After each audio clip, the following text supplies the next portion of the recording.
Hoy hablamos de algo que casi todos creen entender, pero pocos conocen de verdad. El seguro de vida en una herencia. ¿Te has preguntado si va dentro del testamento? ¿Quién cobra realmente? ¿Qué ocurre si falta un detalle legal? ¿Y qué pasa cuando el seguro además es un unit link y combina protección con inversión? Hoy lo vamos a analizar sin rodeos y con casos reales. Y tenemos con nosotros a José Ignacio Martínez Val, director del despacho M-Val Abogados, y, como siempre, el principal anfitrión de este podcast, Fernando Cordón, CEO de Cordón Seguros. ¿Qué tal, Nacho? Muchas gracias por estar aquí con nosotros. ¿Qué tal? Buenos días a los dos. Muchas gracias por contar conmigo. Hola Nacho, gracias por venir, por aleccionarnos a todos. Hola David, otro día más. Buenos días a todos. Como siempre, ya sabéis que me gusta ir directo al grano y aprovechar que tenemos aquí la voz de los expertos para que nos orienten en algo tan relevante como es el seguro de vida, del cual ojalá no tengamos que utilizarlo, pero en el momento que hay que utilizarlo, pues ahí está, digamos, de alguna manera el futuro, ¿no?, de nuestra familia. Nacho, pocas personas tienen claro de verdad en qué consiste heredar un seguro de vida. ¿Cuál es el mayor error de concepto que ves cuando la gente te habla de herencias, de seguros de vida? A ver, la gente en general, como es lógico y normal, no conoce pues, los entresijos de los seguros de vida. Se desconoce en general que existen dos vías para recibir la cantidad asegurada en el seguro de vida si el beneficiario es heredero, ¿vale? Porque claro, el seguro de vida tú puedes nombrar un beneficiario, sea heredero o no. Pero si tú lo nombras como heredero, como te digo, existen dos vías para recibir esa cantidad asegurada. Es decir, como una cantidad independiente de la herencia o como parte de la herencia. Y ello depende de si se nombra o no beneficiario. En cuanto al seguro, Fernando, ¿cuál es la pregunta imprescindible que nunca falla para entender las verdaderas necesidades de un cliente ante un seguro de vida? Mira, pues casi es ¿para qué quieres el seguro de vida, no? Porque un error que se suele cometer muy habitualmente, sobre todo en la banca, es indicar en la cláusula de beneficiario los herederos legales. Esto implica que hasta que no te hagas heredero no vayas a cobrar ese capital garantizado. Mientras que si lo haces nominativo, nombre y apellidos, lo vas a cobrar directamente, a no ser que en la herencia apareciera que hubiera cambiado ese seguro, ¿no? Claro, cuando yo te pregunto para qué quieres el seguro, aparte de cobertura de fallecimiento e invalidez, pero puede ser que lo destines a cubrir las necesidades de una hipoteca, las necesidades propias en caso de fallecimiento e invalidez para cubrir esa carencia en la familia para los estudios o por una invalidez, o una muy habitual, ya que estamos en el tema de empresas, para el directivo, para comprar la participación societaria del socio fallecido o de la socia fallecida, ¿no? Eso es habitualmente, primero es para qué lo vas a contratar, cuál es el objetivo de esa contratación. Al respecto de lo que dice Fernando, lo importante es nombrar el beneficiario. Primero, tener en cuenta que el beneficiario puede ser cualquier persona, porque no hay una sujeción a ningún tipo de herencia, aunque se sea seguro de vida. Y si se comenta heredero o herederos, hasta que no se nombra a los herederos, digamos, hasta que no se determina quiénes son los herederos, no sabemos a quién se va a aplicar la cantidad asegurada.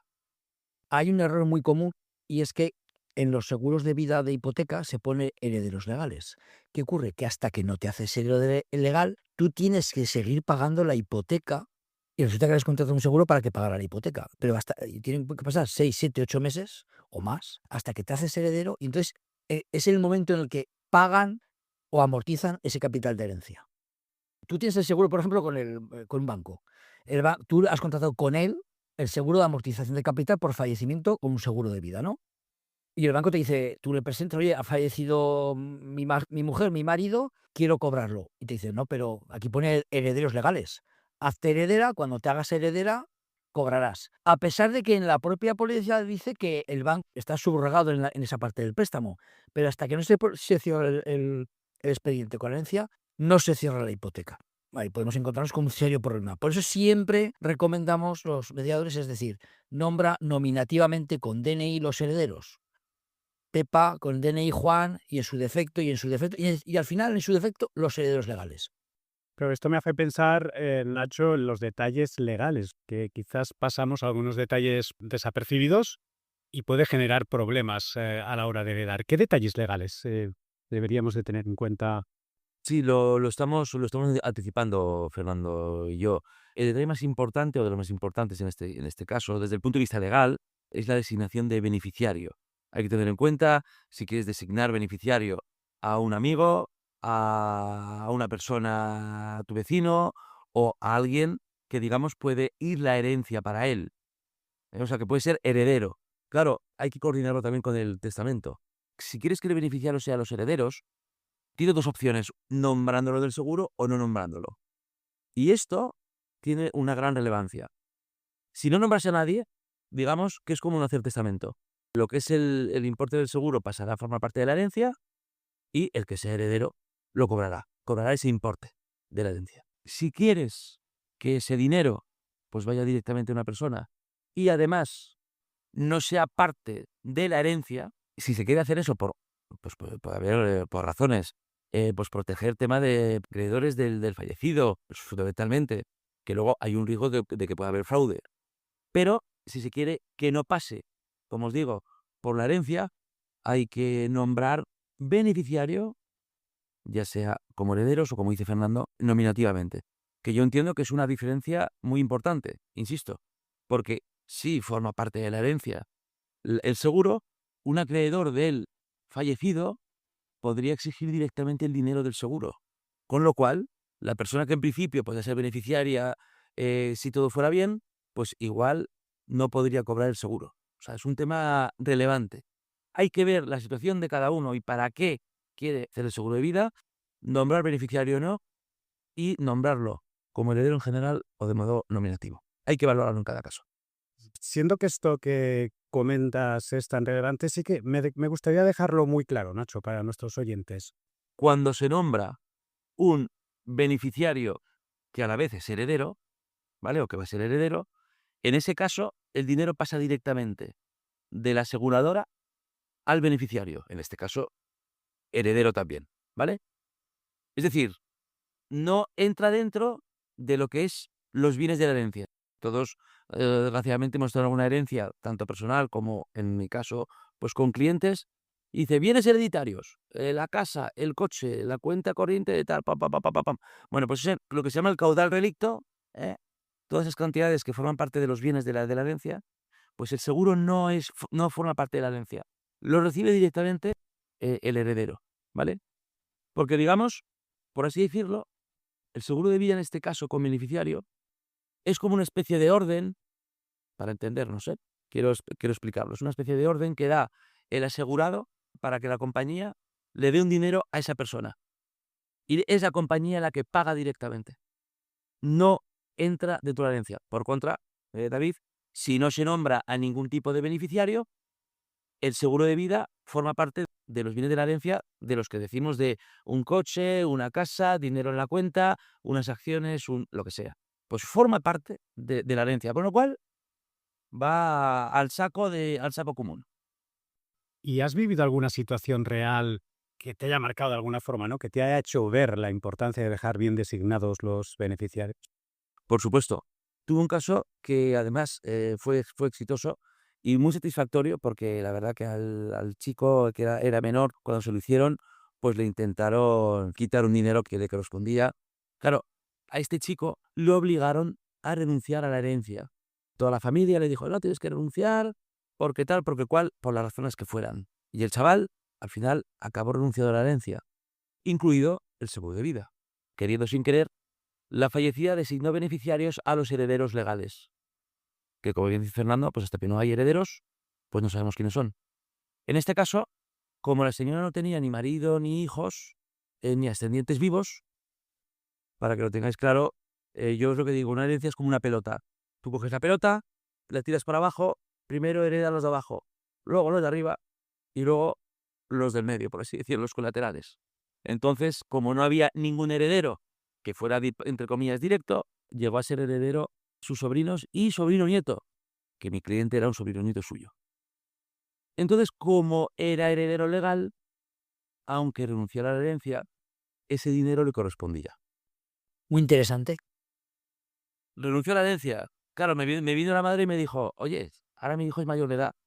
Y yo creo que aquí nos engañaron, porque cobró el dinero después y sin consultarlo con nadie, hicieron la transferencia a otra persona. Con lo cual, ese dinero lo reclamamos. Ellos querían que ese dinero, al haber renunciado a la herencia, tenía que recibir el heredero. Con lo cual, se lo pedimos a quien ellos creían que le correspondía el dinero y el juez sentenció a nuestro favor porque determinó que, al ser beneficiario, aunque hubiera renunciado a la herencia, daba absolutamente igual. Porque como no forma parte de la herencia ese dinero lo puede recibir. Con lo cual, es absolutamente independiente una cosa de otra. Entonces, fíjate si puede ser relevante la circunstancia de designar beneficiario o no. Desde lo ajeno jurídico, ¿no? Él efectivamente era heredero legal, por eso tenía derecho a esa indemnización. Exactamente. Entonces, como era heredero, pues aunque renunció, pudo cobrar el Tenía derecho. dinero. Es de los casos que además te llevas una alegría personal. Es muy satisfactorio porque te das cuenta que a un chaval, la parte, digamos, Más humilde. normal, más humilde, le da la razón y cobra. Además, estamos hablando de casi 30.000 euros. Todo es una cantidad que le vino muy bien. Os lo comento para que veáis la relevancia que tienen esos detalles jurídicos, que tenga unas consecuencias que es que ni las puedes esperar muchas veces. Esto me hace ver la importancia de quienes tenemos un seguro de vida, revisarlo, ¿no? Ver realmente qué es lo que hay ahí, por si hay que hacer alguna modificación o si vamos a tener un seguro de vida, pues asesorarnos muy bien, ¿no? Porque igual creemos que todo está correcto y cuando ya no estamos, pues lo que se lía es un problema y quien más beneficiado debería de estar es el más perjudicado, ¿no? Es necesario hablar con gente que esté muy acostumbrada a utilizar seguros. Porque, ¿qué ocurre? Y si no es cierto, me lo dices, Fernando. Gran parte de los seguros de vida los ofrecen bancos, los ofrecen, por ejemplo, cuando es una hipoteca o porque sí. Entonces, nunca te explican, ni nunca te dicen estas cuestiones. ¿Para qué quieres el seguro de vida? ¿Para qué lo quieres? ¿Y qué quieres proteger con esto? Porque claro, te dicen, no, mira, tienes un seguro de vida, tú pagas aquí una prima y esto es un dinero. Pero ya no dicen más. Y la gente no sabe exactamente qué está contratando, porque eso tiene que ser muy ad hoc, muy específico para cada caso. ¿Verdad, Fernando? Es muy importante determinar quién es el beneficiario en la póliza o quién es. No tiene por qué ser algo corto, ¿no? Sino nombre, apellidos, DNI y vas nombrando hasta que al final no te quede gente que diga a la que la quieras dejar y dejar heredero. Pero además tenemos que tener en cuenta otra cosa, y es que durante la vida del contrato tú puedes notificar a la aseguradora el cambio de sus beneficiarios. ¿Por qué? Porque te has divorciado, te has separado, te has cabreado, cambias de socios en una empresa. Todo eso es flexible y no implica ni mayor prima, ni menor prima, ni unas modificaciones, ni tienes que pasar nuevo cuestionario de salud, absolutamente nada. Animo a las personas, sobre todo, a que lo piensen. Y aunque venga a colación, y a que piensen que también determinar nominativamente a ese beneficiario y que cobre esa indemnización, ese beneficiario, le va a dar liquidez para hacerse heredero, para pagar esos impuestos que a lo mejor le tocan pagar. O sea, eso hay que construirlo bien con tu abogado de la mano, con tu asesor fiscal, para ver en qué va a quedar todo en el caso de un fallecimiento. Si alguien que nos oye, me atrevo a decir, ha firmado un seguro de vida sin haber valorado para qué lo ha firmado y quiénes son los beneficiarios, qué consecuencias puede haber, es necesario ahora mismo cogerlo del cajón, echar un vistazo y hablar con alguien que sepa del tema y que haga ese análisis que habría que haber hecho con antelación. Muy buen consejo el que nos has dado, Nacho, y tú también, Fernando, a este respecto. Revisar muy bien nuestras pólizas para ver realmente qué es lo que está asegurado, quién va a cobrar el seguro y evitar problemas. Porque, fíjate, Nacho, cuando hablamos de problemas, más allá del daño material que pueda haber, y tú nos has contado un caso, también hay, por decirlo así, un daño personal, ¿no? Porque quizás familias se meten, digamos, en una guerra, ¿no? Por esa herencia. ¿Cómo aconsejas mediar para evitar todo este tipo de problemas familiares a la hora de repartir una herencia? Si se quieren evitar conflictos, solamente hay una manera de minimizarlos. A ver, evitarlos 100% es imposible, como todo en la vida, pero minimizarlos al máximo, pues claro, lo más recomendable es otorgar un testamento. Creo que es algo básico. Y además, efectuar el propio reparto de los bienes en el testamento para evitar posibles conflictos. Porque claro, si tú nombras herederos a tus hijos y no repartes, al final el conflicto lo van a tener los hijos. Porque yo quiero esto, yo quiero lo otro. A lo mejor se puede hacer a través de lotes y luego por sorteo pues se lo queda uno u otro para intentar que sea del modo más neutro posible. Y luego, pues bueno, también conjugarlo con otros productos, pues como es el tema de los seguros. Porque claro, si tú pagando una prima, que no deja de ser un dinero que podría heredarse, ¿vale? Porque es un dinero que es del patrimonio. Pero si pagando una prima ya designas un beneficiario de ese seguro de vida, también estás haciendo, digamos, un reparto de una herencia. Con lo cual, pues bueno, estás evitando esos problemas. Pero insisto, tiene que ser nominativo. Si al final metemos a mucha gente, la guerra va a ser posterior. O sea, lo único que vamos a hacer es la guerra, en vez de que se declare ahora, que se declare después. Me gustaría ir a otro tipo de seguro. Estos seguros que se habla tanto, ¿no? Que son los Unit Linked, seguros de vida que combinan protección más inversión, que parece que últimamente se están poniendo muy de moda. ¿Qué son estos seguros y qué ventajas tienen? No sé si podéis comentar un poquito, Nacho, desde el punto de vista legal. Sí. A ver, Unit Linked es un seguro vinculado a una unidad de cuenta o vinculado, pues eso, a una unidad de negocio, ¿vale? Son una modalidad de seguros de ahorro y de vida. Hay una parte de seguro de vida, pero en la parte de inversión, en el seguro de ahorro, el asegurado asume el riesgo de la inversión, y tiene una cobertura garantizada, pues en caso de fallecimiento, que es lo que da el seguro de vida.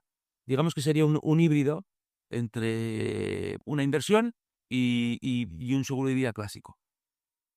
Bueno, ¿para qué, no? Si puedes hacer un seguro de ahorro por un lado y un seguro de vida de riesgo por otro. Bueno, pues esto es todo tema fiscalidad, ¿no? Los seguros de Unilink nacieron en los 90 a raíz de cambios legislativos en el tema fiscal, y entonces las aseguradoras decidieron incluir un pequeño capital de riesgo dentro de los productos de ahorro para que fueran fiscalmente mejores en esas indemnizaciones. ¿Qué ocurre? Que ese importe de seguro de vida va en función de la edad del asegurado, y a mayor edad, mayor prima que le corresponde al seguro de vida, y pierdes rentabilidad en el producto, ¿vale? Y efectivamente lo que la gente tiene que conocer que son productos de riesgo, de cierto riesgo, no son garantizados. Y yo creo que muchas veces se han confundido en esos patrones de la contratación. Que este punto creo que es el más relevante y a tener en cuenta, ¿no? El riesgo que conlleva este tipo de seguro. Por lo tanto, Fernando, desde tu punto de vista de corredor de seguros, ¿es un seguro que tú recomendarías? ¿Y se lo recomendarías a quién? Voy a hacer una pequeña broma. Yo cuando tenía 14, 15 o 16 le preguntaba a mi madre si yo algún día tendría novia, y me dijo que cada cápsula tiene su puchero. Pues cada producto financiero, cada producto de ahorro tiene un cliente que está adaptado por él. Pero claro, no sirve todo para todos. Hemos de huir de esas campañas aseguradoras o bancarias en las que de repente venden cierto producto, me da igual que sea, y se lo encajan a todos. Me da igual que tengan 60, que 50, que 40. Hay que analizar caso a caso ese producto financiero. A mí me parece bien cualquier modalidad de ahorro que quiera emprender cualquier persona, porque es una forma de ahorrar. El ahorro no se trata de decir, de los 1.200 euros que gano, a ver lo que me queda y luego ahorro, sino de los 1.200 me quito 100 y todos los meses ahorro 100, y seguro que generas dinero. A largo plazo siempre se gana dinero. El problema es cuando de repente una necesidad te obliga a rescatar un producto que a lo mejor en ese momento te ocasiona pérdidas. No te puedo decir exactamente a quién, perdón, David. Queda claro, Fernando, es algo muy personal que hay que investigar, que hay que tomar una decisión pues acorde a nuestras necesidades y acorde a nuestras circunstancias. Como posibles ventajas de los Unit Linked, bueno, ventajas o características, que pueden ser ventajas para el que lo vea como tal, hay que tener en cuenta que son que se pueden rescatar como renta vitalicia en cualquier momento. Es un producto líquido, ¿vale? Por tanto, se puede rescatar. Ahora bien, como es un seguro, no se puede embargar el dinero del Unit Linked. Por ejemplo, si una empresa quiebra, pues este importe no podría ser reclamado. En cambio, los fondos de inversión o los depósitos sí serían embargables. Es posible escoger el plazo de la inversión, el valor de la prima, las coberturas y la propia inversión, porque se trata de un seguro de vida. Asimismo, al ser un seguro de vida, es posible usarlos para planificar la herencia, que es lo que estábamos comentando. Se puede decidir un beneficiario concreto en caso de fallecimiento en lugar de repartirlo entre herederos legales. Que esto lo cogemos a colación de lo que hemos estado hablando, ¿vale? Y, como decimos, pues los Unit Linked no están integrados en la masa hereditaria. Por eso se pueden usar para poder dejar dinero pues a quien queramos. Entonces, en base a estas circunstancias y a la idea de que se puede invertir, porque claro, estos seguros van asociados, digamos, a unos fondos de inversión. Entonces, si esos fondos de inversión crecen, pues la gente puede estar interesada. Entonces, yo creo que como persona interesada, pues persona interesada es aquella que, bueno, pues que quiere un seguro de vida y que además pues quiera invertir y quiera aprovecharse pues de esas cuestiones fiscales y de esas cuestiones que tiene este seguro, que es relativamente flexible. Ahora bien, digamos, la contrapartida son los riesgos. Porque, bueno, no lo hemos comentado, parte de lo que se paga va a prima y parte de lo que se paga va a la inversión. Si tú pierdes inversión, pues pierdes la inversión. Porque, como dice Fernando, no está garantizado esto por ninguna entidad. Con lo cual, si tú inviertes, pues no sé, 500.000 y lo pierdes, pues lo pierdes. Y ya está, eso no se puede hacer nada al respecto. Así que está claro que es una decisión muy personal que cada uno tenemos que valorar si este producto es para nosotros o no. Vosotros dos estáis a pie de calle todo el día. Tú, Fernando, en la parte de asesorar a los clientes mediante la correduría para ver cómo tiene que ser esa póliza, cómo tiene que ser ese seguro de vida. Y en tu caso, Nacho, asesorando y muchas veces también defendiendo casos, ¿no? Como el que nos has contado. ¿Qué consejo práctico le daríais hoy mismo a quien quiera proteger a su familia y evitar sorpresas desagradables con un seguro de vida? El consejo que voy a dar es que piensen realmente para qué lo necesitan, que hablen con su mediador. ¿Por qué? Porque en muchas ocasiones veremos que la gente contrata el seguro de vida para pagar la hipoteca y no piensa en la necesidad suya personal, ¿no? De cubrirse así como persona, ¿no? Las necesidades que van a tener. Y muchas veces el error más común es no poner un capital, una suma asegurada conveniente para protegerse. Un error a posteriori es, la póliza es viva, o sea, tú a lo mejor cambias de actividad profesional. Tú tienes que notificar a la aseguradora ese cambio de actividad profesional en los seguros de vida o en los seguros de accidentes, porque puede modificar el riesgo. No es lo mismo que seas un abogado o un corredor de seguros que un albañil, que a lo mejor ahora cuando eres joven trabajas de encofrador y luego pues no subes a más de 5 metros. Todo eso puede modificar la póliza. Y por ello no tienes que dejarla en un cajón cerrado. Tienes que pensar en lo que realmente quieres. Deberías hacerte una auditoría de tus necesidades, no te digo una vez al año, pero cada 2 años o 3, sí, analizar lo que tienes. Me adhiero a sus palabras, que me parecen muy sabias. No creo que ha quedado claro que el seguro de vida, si se firma y se hace, aunque sea porque te lo obliga la hipoteca, hay que verlo ya que estás, pues analizar las ventajas que hay, lo que quieres hacer con ello, a dónde va a ir a parar el dinero, quién quieres que lo reciba, si quieres ampliar, si quieres hacer una inversión. Son todas esas cuestiones que tienes que valorar y que, bueno, pues que en este caso, pues un corredor, pues evidentemente lo puede hacer fenomenal. Ustedes van a rellenar un cuestionario de salud. Ese cuestionario de salud tiene que ser real y veraz, porque luego, a la hora de cobrar esa indemnización, le van a pedir su vida no laboral, pero sí de salud, a la Seguridad Social, y la compañía va a comprobar si declaró bien o no todas las enfermedades que tenía. Y si no las declaró, puede ser una excusa, un argumento para que la compañía no pague. Ojo también con los cambios de póliza, porque a lo mejor no es el momento de cambiar. Usted ya no puede cambiar. Tiene una patología que su compañía anterior la cubre porque no la tenía, y cambiar de aseguradora le puede suponer que la nueva aseguradora no se la cubra. Ojo, igual no se le han excluido las condiciones particulares, porque usted se ha olvidado de declarar que tenía una hernia de hiato, por ejemplo. Pero ocurrido la invalidez o el fallecimiento, no va a cobrar y va a tener que hacer uso de su abogado de confianza para reclamar a la compañía, y a veces no sale tan bien como tendría que salir por una mala información, sobre todo de ciertas entidades que están a pie de calle en locales muy habitualmente y que se dedican a dar crédito. Estoy de acuerdo con lo que dices, Fernando, porque los abogados muchas veces tenemos un grave problema, que cuando viene el cliente a preguntarnos, ya te viene con el problema que es irresoluble, por esos cambios de póliza, por esas cuestiones, que es importante que esa información la tengan antes, porque, insisto, luego vienen a nosotros y es como si vienen con el cadáver en la mano del gato. Oiga, ¿le puedo hacer algo al gato? Y el gato ya tiene moho, pues dices, oiga, pues mire, este gato, pues yo le recomiendo que lo vaya a enterrar, porque es lo único que puedo decir. Le puedo decir dónde lo puedo enterrar, pero poco más puedo hacer. Entonces, eso es un tema que también los oyentes recomendamos, los amigos, encarecidamente, que nos traigan un gato que todavía se pueda curar. Es importante. Muchas gracias, Fernando. Muchas gracias, Nacho. Gracias, David. Gracias, Nacho. Gracias a vosotros por haber contado conmigo. Un fuerte abrazo. Nos escuchamos en el próximo episodio de Directivos Seguros. Gracias por escuchar Directivos Seguros. Puedes escuchar todos los episodios en cordonseguros.es, en cexecutives.net y en las principales plataformas de podcasting.